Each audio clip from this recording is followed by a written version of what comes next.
우리 시편 114편은 굉장히 짧은 구절이지만요, 실제로 이스라엘 민족의 히스토리, 역사를 기록하고 있는데, 그 역사를 뭘로 기록하느냐 하면 시대와 연대로만 기록한 것이 아니라 그 시대 가운데 하나님이 어떻게 역사하셨는가에 대한 하나님의 임재에 대해서 말씀하고 있는 내용입니다. 짧지만 참 신비로운 말씀이고, 이 말씀을 저는 준비하면서 굉장히 이 말씀 속에 담겨진 하나님의 비와, 다시 말하면 하나님의 능력과 권세가 얼마나 소중한 것인가를 이 말씀을 통해서 더욱더 느끼게 됐어요. 이것은 실제로 이스라엘 백성들의 출애굽 사건입니다. 여러분, 이스라엘 백성들의 출애굽은 어떻게 시작이 됐죠? 이스라엘 민족이 처음 요셉에 의해서 야곱의 백성들이 먼저 고센 땅에다가 땅을 얻었죠. 바로의 허락을 받아서. 그래서 요셉 때문에 그 떠돌던 아브라함의 후손들이 이주를 한 거예요. 그때 얼마나 됐겠어요? 한 시족인데. 그런데 거기서 무려 430년을 살았어요. 그런데 요셉이 있을 때에 선을 베풀어 줬던 왕이, 요셉이 죽고 왕도 죽고 대가 바뀌면서 언젠가 애굽이 이스라엘 그 민족, 야, 외국에서 온 민족을 우리가 땅을 주고 지금 우리의 기름진 땅에서 먹고 살게 하는 것으로 끝내서는 안 되지 않냐? 우리가 저희들을 노예로 삼자. 그래서 그들이 430년이나 무려, 다는 노예 생활이 아니지만 430여 년 동안 그 고센 땅 애굽의 바로의 학정 밑에서 있었던 거예요. 그 사건의 출애굽의 역사가 바로 홍해가 가로지는 일, 요단강이 갈라지는 일, 그리고 광야 40년의 역사가 있었던 일, 광야에 있었던 그 모든 일들, 그리고 그 가운데 있었던 출애굽기에서부터 신명기, 민수기, 그 다음에 레위기, 이거가 다 그 안에서 기록이 된 거예요. 그러니까 그만큼 이 출애굽의 사건은 이스라엘 민족에게 있어서 하나의 전환점이죠. 우리로 말하면 광복절로 똑같고 미국으로 말하면 독립기념일이고 똑같은 거죠. 이것이 후에 어디까지 들어가느냐? 광야 40년을 지나서 모세 이후에 여호수아를 통해서 어디까지요? 요단강을 건너서 가나안의 입성까지예요. 이 가나안의 입성을 시적인 언어로 표현하는 시가, 찬양의 시가 바로 오늘 114편이에요. 그래서 시편 기자는 이스라엘이 애굽에서 출애굽을 해서 구원을 받아서 나온 사건을 역사적 순서로 기록하지만 않고, 하나님의 임재가 어떻게 이스라엘 민족의 출애굽과 그의 40년의 여정과 가나안까지의 여정을 변화시켰는지를 이 말씀 속에서 감격적으로 선포하고 있는 내용이에요. 그래서 이 내용이 제가 굉장히 깊이가 있는 말씀이다, 이 말씀을 드려요. 이 말씀을 묵상하면서 결론은 뭐냐? 하나님이 행하신 기적의 중심에는 언제든지 하나님의 임재가 있었다. 하나님의 직접 손대심이 있었다. 하나님의 직접 입김이 있었다. 하나님이 직접 말씀이 있었다라는 사실을 묵상하게 돼요. 홍해가 갈라진 사건, 요단강이 멈춘 사건, 반석에서 물이 나온 사건, 이것은 자연적 현상만이 아니라 하나님의 임재가 이루어진 구원의 사건이다, 이렇게 말해요. 물론 우리 문희석 교수 같은 분들은 이 요단강이 갈라진 사건, 이런 등등을 갈대가 우거졌는데 달밤에 쫙 헤쳐져 가지고 그렇게 보였다라는 이야기로, 왜? 지금의 요단강이 불과 10m도 안 되거든요, 넓이가요. 그리고 다 진흙벌이거든요. 그러면 그 당시에 2000년, 3000년 전의 역사는 어떻을까 우리가 알 수 없지만 지금의 고고학적인 얘기로는 이런저런 얘기들을 많이 해요. 그러나 우리는 창세기 1장 1절에 하나님이 태초에 말씀으로 천지를 창조하셨느니라를 믿는다면 우리는 66권 1189장 성경을 그대로 믿어야만이 우리의 믿음이 생길 수 있잖아요. 그러니까 한 사람의 역사적인 연구가 문제가 아니라 성경에 기록된 역사적 사건은 하나님이 임재로 이루어진 사건이라는 사실을 믿는 거예요. 그리고 또 구약의 이스라엘 민족의 출애굽의 사건이 오늘날 예수 그리스도가 십자가의 죽으심으로 우리가 구원을 받은 사건과 똑같이 신약적 구약적으로 연결이 되기 때문에 그렇단 말이에요. 그렇다면 저와 여러분도 하나님의 임재를 통한 수많은 기적을 체험할 수 있잖아요. 문제는 뭐냐? 기적만 바라보는 신앙생활이 되어서는 안 되고 기적 자체만을 구하기보다는 기적을 행하시는 하나님을 바라보는 성도가 되자. 제가 주일학교 때 선생님이요, 아브라함의 이야기, 그 다음에 모세의 이야기, 다윗의 이야기를 동화식으로 이 얘기를 해줘요. 그때 제일로 애들이 은혜를 많이 받은 것이요, 모세의 지팡이였어요. 왜? 모세의 지팡이는요, 완전히 모순방망이에요. 도깨비 방망이에요. 안 되는 게 없어요. 그래서 그 선생님의 동화와 히스토리를 끝나고 나면 애들이 전부 다 소원이 뭐였느냐? 나한테도 모세의 지팡이를 주세요. 그래요. 예. 그 지팡이가 모든 능력을 다 행하는 줄 알아. 근데 실제로 모세의 그 지팡이는 양치기 목동이 가졌던 80노인이 가졌던 아주 허술하게 그지없는 막대기에 불과해. 근데 막대기의 능력이 있겠어요? 아니잖아요. 그 막대기를 통해서 하나님의 임재가 역사되니까 뭐가? 기적이 일어났다는 사실이죠. 자, 이걸 보면서 오늘 두 가지를 봅니다. 첫째는 1절은 2절은 하나님의 성소와 하나님의 영토가 된 백성에 대해서 말해요. 근데 이 말이 참 신기하네요. 자, 1절 2절 보십시오. 이스라엘이 애굽에서 나왔어요. 근데 야곱의 집이 언어가 다른 민족에게서 나올 때에 유다는 그의 성소가 되고 이스라엘은 그의 영토가 되었다. 이 말씀이 짧지만 엄청나게 히스토리컬한 말씀이에요. 자, 보십시오. 이스라엘이 애굽에서 출애굽되었어요. 그러면 출애굽이 됨으로 인해서 야곱의 패밀리, 이스라엘 민족의 집의 언어가 다른 민족에게서 나올 때에, 이 말은 뭐래요? 이스라엘이 출애굽했을 때에 유다는, 그 백성은 그의 성소가 되고 이스라엘은 그의 영토가 되었도다. 굉장히 중요한 말씀이에요. 여러분, 이 말씀만 가지고도 설교 10편도 더 할 수 있는 히스토리컬한 역사적인 하나님의 임재가 들어있는 말씀이죠. 여기서 중요한 표현 가운데 하나가 뭐냐? 유다는 그의 성소가 되고 이스라엘은 그의 영토가 되었다는 말씀이에요. 성소가 뭐죠? 에베당, 오늘날로 말하면 에베당 같은 곳인데 구약에서는 이 에베당을 성소, 성전이라고 이해했죠. 그러나 오늘날에는 성전이 없어요. 그러면 성소, 성전은 뭐였냐? 하나님이 직접 거하시는 곳이었어요. 이제 말씀드렸잖아요. 강력성 이 앞으로 지성소, 여기는 성소, 여기는 떡상, 여기는 기름병이 있고 저기는 번제단이 있고 이 안에 법궤가 있었어요. 여기는 제사장이 올 수 있지만 여기는 대제사장만 와. 제짐은 직사하는 곳이에요. 거기에 법궤에 아론의 쌍난 지팡이, 만나가 있었고 십계명이 있었고 그 위에 속죄소가 있어요. 속죄소에 하나님의 임재가 역사하면 모든 역사는 다 끝나는 거예요. 직접적으로 심판의 역사가 있었던 곳이에요. 근데 그 유다가 하나님의 성소가 되었대요. 이스라엘의 영토가 되었다는 말씀이에요. 하나님이 직접 거하시는 곳이 됐고 하나님이 다스리는 영역이 되었다. 그렇다면 이스라엘 민족이 출애굽 이전에는 뭐였죠? 바로의 종들이었잖아요. 그런데 하나님께서 구원하신 후에 그들은 하나님의 백성이 되었다. 그러니까 이전에 애굽에서는 바로의 백성이었는데 출애굽 이후로 뭐가 되었다? 하나님의 백성이 되었다. 저와 여러분이 예수를 믿기 전에는 사탄이 종이 되었다가 예수를 믿은 후로 하나님이 종이 된 거하고 똑같은 거죠. 그러니까 이런 역사적인 사건을 통해서 우리에게 하나님의 임재가 어떻게 역사됐는가를 말씀하고 있어요. 이 출애굽이라는 것은 이스라엘 민족에 있어서 가장 중요한 기적 중에 하나의 기적 중에 기적이 아닐 수 없다. 홍해가 갈라진 것만이 큰 기적이 아니라 노예였던 이스라엘 백성이 하나님의 백성이 되었다는 것처럼 큰 기쁨은 없는 것이다.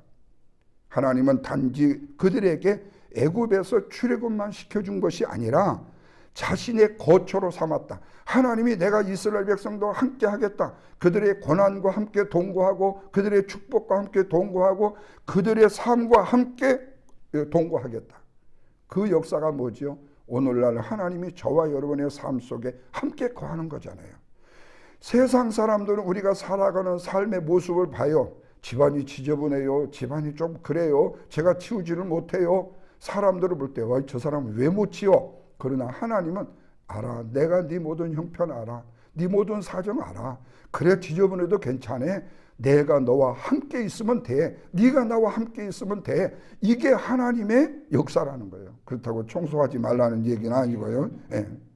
고린도서 3장 16절에 뭐래요? 너희는 하나님의 성전인 것과 하나님의 성령이 너희 안에 거하시는 것을 알지 못하느냐? 이 말입니다. 자, 이 말씀에 대한 설교를 이제 제가 지금 준비하고 있는 중에 있는데 다윗의 성전에 대한 부분이에요. 다윗의 성전. 회복이에요. 이 말은 교회는 건물이 성전이 아니라 성도가 성전이다. 우리의 마음 안에 예수 그리스도를 모시면 우리 안에 성전이 있지 이 건물은 예배당이에요. 저는 올 때마다 우리 이 피스교회와 우리 교회의 이 땅이 너무 큰 걸 보고 야, 이게 만약의 경우에 어떻게 되면 이거 아파트를 몇 채 질까? 이 생각이 들어. 왜? 오늘날에는 성전이 없어요. 이 말씀도 언제 다시 드리겠지만 성전은 거룩한 하나님의 땅인데 그 땅이 지금은 없어요. 이거는 우리는 예배당이라고 쓰는 거죠. 그렇다면 성전은 우리 안에 거하시는 거다. 그래서 우리는 하나님의 통치를 받는 하나님의 나라의 백성이 되는 것이다. 그래서 우리의 신앙생활은 단순히 교회만 왔다 갔다 하는 것이 아니라 하나님의 임재 안에서 살아가는 삶을 사는 것이 우리의 신앙생활이다. 그러니까 교회는 재미로 왔다 갔다 하는 게 아니라는 거예요. 자, 3절 또 보십시오. 바다는 이를 보고 도망하여 요단은 물러갔으며 홍해도요 하나님의 임재 앞에서요 갈라져 보고 말았대요. 하나님이 지팡이를 모세를 통해서 치게 하니까 근데 지팡이의 능력이 아니라 지팡이에 하나님의 임재가 임했다. 요단강도 하나님의 임재 앞에 길을 내었다. 또 4절 보십시오. 산들은 수양같이 뛰놀며 작은 산들은 어린 양같이 뛰었다. 시내산에 진동했던 사건을 연상시키는 표현인데 이것은 출애굽기 19장에 보면 하나님이 강림하시다 산이 크게 진동을 해요. 산도 하나님의 임재 앞에서는 떨었다는 거예요. 자연만이 두려워한 것이 아니라 자연을 만드신 창조주를 경외하게 되었다는 거예요. 그래서 우리의 저마다의 인생의 삶에도요. 인생을 가로막는 홍해도 있고 요단강도 있고 그리고 시내산 같은 큰 산이 있을 수도 있죠. 그리고 하나님보다 더 큰 문제로 여길 수 있는 일들이 우리 생각에 있을 수도 있지요. 그러나 하나님이 함께 하시면 저와 여러분이 겪고 있는 세상적인 어떤 문제도 하나님보다 더 클 수는 없다. 그렇다면 하나님은 닫힌 문을 여시고 막힌 길을 트시고 그리고 오늘 우리의 영혼에게 하나님의 거룩하신 능력의 임재의 역사를 나타내 주신다. 그러므로 우리가 어떤 일에도 염려하거나 두려워하거나 놀라지 말고 나 여호와를 믿고 의지하는 믿음의 신앙이 필요하다는 사실을 우리가 말씀함을 믿으시기 바랍니다. 두 번째로 5절과 8절에 보면 이 모든 기적은 누가 행하신 일인가? 자, 5절 말씀에 보면 시편 기자는 자연을 향해서 질문해요. 바다야, 네가 도망하면 어찌하며 요단강아, 네가 물러가면 어찌합니까? 이스라엘 백성들을 잠시 막았던 바다에게, 홍해에게, 그리고 요단강에게 묻는 거예요. 왜 도망쳤냐고요. 요단에게 왜 멈췄냐고 물어요. 산에게 왜 뛰었냐고 물어요. 그러면서 스스로의 답을 7절에서 뭐라고 말하는 거니? 땅이여, 너는 주 앞에서 야곱의 하나님 앞에서 떨었다요. 이게 정답이라는 거예요. 바다가 갈라진 이유도 요단이 멈춘 이유도 산이 진동한 이유도 모두 다 하나님의 임재가 역사했기 때문이었다 이렇게 말해요. 모세의 능력이 아니라 지팡이의 능력이 아니라 여호수아의 능력이 아니라 하나님의 임재가 임했던 역사였다. 환경이 스스로 변한 것이 아니라는 거예요. 사람이 만든 것이 아니라는 거예요. 뭐가? 하나님이 행하신 일이라는 거예요. 그런데 오늘날 저와 여러분의 삶에도 마찬가지 아니에요?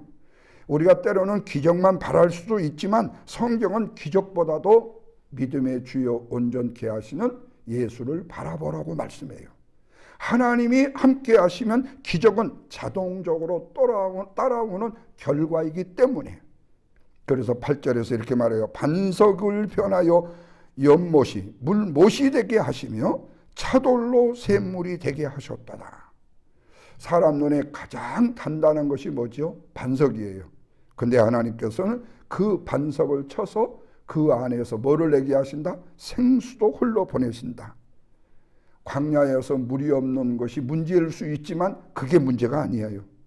하나님이 함께 하시면 반석에서도 물이 나기 때문에, 문제는 하나님이 함께 하시느냐이지 우리 앞에 놓여져 있는 반석이 문제가 아니고 홍해가 문제가 아니고 요단이 문제가 아니다. 오늘 우리의 인생에, 메마른 인생 같은 우리의 삶에 반석 같은 문제가 있을 수 있잖아요. 그것이 여러 가지 있을 수 있죠. 그러나 하나님은 지금도 메마른 것을 샘으로 바꾸시는 분이시다. 그래서 우리가 인생을 살아가는 동안이라도 환경 바라보지 말고 하나님을 바라보자. 기적은 어디에서 시작되니까? 하나님에게서 시작되니까. 자, 결론입니다. 시편 114편은요 굉장히 분명한 팩트를 두 가지를 가르쳐줘요. 기적의 주인공은 사람이 아니다. 홍해도 요단강도 반석의 물도 하나님의 임재가 만들어낸 역사라는 사실. 두 번째로는 하나님이 함께 하시면 저와 여러분의 삶에도 새로운 길이 열린다. 그래서 우리는 기적을 쫓아다니는 사람이 아니라 하나님의 임재를 사모하는 성도가 되어야 한다. 하나님이 계신 곳에는 두려움보다도 평안이 있고 절망보다도 소망이 있고 광야보다도 셀미 있는 곳이기 때문에, 그렇다면 오늘 하루도 하나님의 임재 안에서 저와 여러분이 살아가기를 바라고, 하나님께서 행하시는 놀라운 은혜와 기적을 경험하는 복된 성도들이 되어진다면 얼마나 하나님이 기뻐하시고 아름다운 주의 축복으로 인도하실까.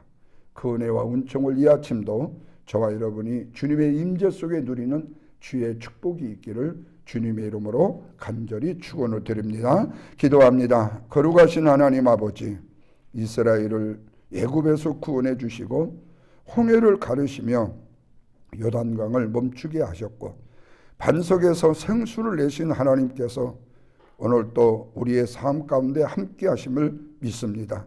우리의 삶 가운데 있는 환경과 문제를 바라보며 낙심하기보다는 내 앞에 있는 문제와 아픔과 질고 때문에 걱정하기보다는 모든 것을 다스리시는 하나님의 임재를 더욱더 사모하게 하여 주시옵소서. 골리앗 앞에 섰던 다윗이 그 골리앗을 두려워했다면 다윗은 하나님의 임재의 역사를 누릴 수 없었을 겁니다. 그러나 골리앗보다도 더 크신 하나님이 다윗의 마음속에, 다윗의 믿음 속에 있었기에 다윗은 소녀는 담대하게 골리앗을 물리칠 수 있었듯이 오늘 우리 앞에 어떤 문제가, 어떤 환경이 놓여진다 할지라도 그 문제와 환경보다도 더 크신 하나님을 바라보는 믿음을 갖게 하여 주시옵소서.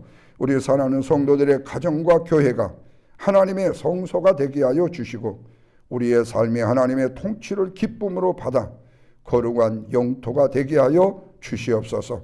메마른 심령의 생수를 부어주시고 막힌 길을 열어주시고 오늘 또 하나님께서 행하시는 놀라운 기적들을 경험하는 사랑하는 성도들 되게 해 주시옵소서.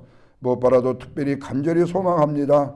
육체적인 질고 때문에 힘들어하고 아파하는 사랑하는 귀한 딸을 불쌍히 여기시고 그 영혼에 하나님의 임재의 아름다운 기적의 역사가 임하게 하여 주셔서 어떤 조사를 하고 어떤 결과가 나오든지 간에 우리 하나님의 놀라우신 기적의 능력의 역사를 믿고 담대함으로 주 앞에 나아가 모든 걸 이기고 승리하는 귀한 역사가 있게 하여 주시고 사랑하는 성도들 가운데 가정의 문제, 자녀의 문제, 물질의 문제, 그리고 여러 가지 아픔과 고통을 가지는 문제들 앞에 두려워하거나 놀라지 말게 하시고 내가 너와 함께함이라는 주의 말씀을 굳건히 붙들고 어떤 난관도 어떤 시련도 이기며 승리해가는 믿음의 거룩한 하나님의 백성들이 되게 하여 주시옵소서. 그로 인해서 믿음의 주요 온전케 하시는 예수님 바라보고 그로 인해 주시는 하나님의 놀라운 임재의 기적을 날마다 체험하는 복된 삶을 살아가는 우리 모두가 되게 해 주옵소서. 오늘 한날도 들어가 무엇을 하든지 하나님의 영광과 존귀를 드러내게 하시고 주님의 선하신 뜻을 이루게 하여 주옵소서. 예수님의 거룩하신 이름으로 기도하옵나이다. 아멘.